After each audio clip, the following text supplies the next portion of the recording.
মানবতাকে ইসলাম অনেক গুরুত্ব দেয়। মানুষের সম্মান মর্যাদা সবচাইতে বেশি। ইসলাম মানুষকে বলে আশরাফুল মখলুকাত। আল্লাহ তাআলা বলছেন, ওয়ালাকাদ কাররামনা বানি আদম, I have dignified the status of the son of Adam. আদমের সব সন্তানদেরকে আমি মর্যাদা দিয়েছি।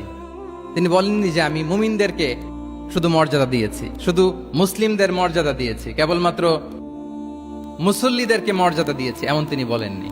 ওয়ালাকাদ কাররামনা বানি আদম, গোটা বনি আদমকে, মুসলিম অমুসলিম নির্বিশেষে সব বনি আদমকে আমি সম্মানিত করেছি। আল্লাহু আকবার।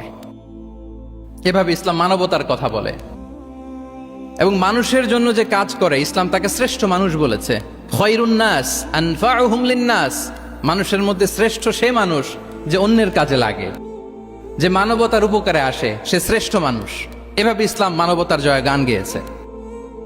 আল্লাহ রাসূল সাল্লাল্লাহু আলাইহি ওয়া আলিহি ওয়াসাল্লামের সামনে দিয়ে একবার একটা লাশ যাচ্ছিল।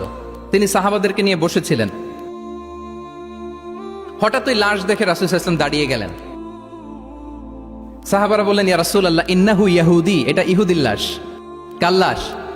জুইশ, ইহুদির লাশ। আপনি দাঁড়ালেন যে? রাসূল সাল্লাল্লাহু আলাইহি ওয়াসাল্লাম বললেন, আওয়ালাইসাত নাফসান, সে হোক ইহুদি, সে কি মানুষ নয়? এটা কি একটা প্রাণ নয়? এটা কি একটা আত্মা নয়? আমি তো ইহুদি, খ্রিস্টান, আস্তিক, নাস্তিক সেটা দেখিনি, আমি মানুষ, এ কারণে সম্মান দিয়ে দাঁড়িয়ে গিয়েছি। আল্লাহু আকবার।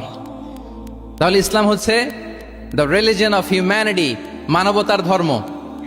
যারা আমাদেরকে মানবাধিকার শিখায়, যারা মানবতার কথা বলতে চায় আমাদের কাছে এসে, তাদের খুব ভালো করে এগুলো জেনে নেওয়া উচিত যে ১৫০০ বছর আগে ইসলাম যেভাবে মানবতাকে উচ্চে তুলে ধরেছে, মানুষের মর্যাদাকে সবচেয়ে উপরে তুলে ধরেছে, মানুষকে আশরাফুল মাখলুকাত বলেছে, নতুন করে মানবতা তাদের কাছ থেকে আমাদের শেখা লাগবে না।